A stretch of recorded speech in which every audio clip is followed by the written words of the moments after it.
ఇంటి ముందు ఉన్న చెట్లు పోయి ఇంట్లోకి ఏసీలు వచ్చాయి. ఇంటి ముందు ఉన్న కట్టెలు పోయి ఇంట్లోకి గ్యాస్ వచ్చింది. ఇంటి బయట ఉండే కుండ పోయి ఇంట్లోకి ఫ్రిడ్జ్ వచ్చింది.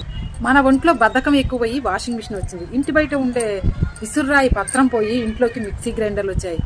చేతిలో ఉండే పుస్తకం పోయి మొబైల్ ఫోన్లు వచ్చాయి. గుమ్మం ముందు ముగ్గులు పోయి పెయింటింగ్లు వచ్చాయి. ఇంట్లో ఉండే పెద్దవాళ్ళు అనాథాశ్రమంలో ఉన్నారు. అలాగే ఇంటి ముందు ఉండేటటువంటి మరుగుదొడ్లు పోయి ఇంట్లో అటాచ్డ్ బాత్రూమ్స్ అయ్యాయి. శరీరానికి రాసుకునేటటువంటి సుండు పోయి సోపులు వచ్చాయి. గడపకి కట్టుకునేటటువంటి పచ్చని తోరణాలు ప్లాస్టిక్ పూలు అయ్యాయి.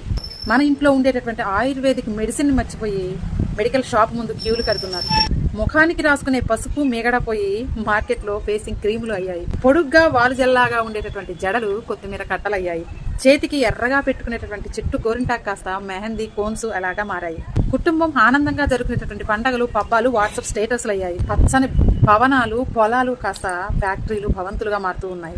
కుటుంబంలో ఉండేటటువంటి సంబంధాలు ఆర్థిక సంబంధాలుగా మారాయి. ఇంటి చుట్టూ ఉండేటటువంటి బంధాలు అవసరానికే పరిమితం అయ్యాయి. మనిషిలో మంచితనం మానవత్వం పోయి ద్వేషం అసూయ ఈర్ష్యలతో నిండిపోతున్నారు. సంపాదన ధ్యాసలో మనిషి యాంత్రికంగా మారాడు. డబ్బే పరమావధిగా వస్తువులే తనకి హోదాగా భావించే మనిషి రాక్షసుడయ్యాడు. ఒకప్పుడు మనిషి ఆనందంగా ఆరోగ్యంగా సాగేది. కానీ ఇప్పుడు మనిషి ఒత్తిడి ఆందోళనలు అనారోగ్యంగా మారింది. ఆధునికత మాయలో పడి ప్రకృతిని కలుషితం చేసి మన గొయ్యిని మనమే తవ్వుకుంటూ ప్రాణాలు అరచేతుల్లో పట్టుకుని దినదిన గండంగా బ్రతుకుతూ ఉన్నాం. మళ్ళీ మెరగనట్లుగా చుట్టూ ఎదురు చూస్తూ ఉన్నాం ఏంటి పరిస్థితి అని. ఇదంతా మనం చేసుకుంది కాదంటారా?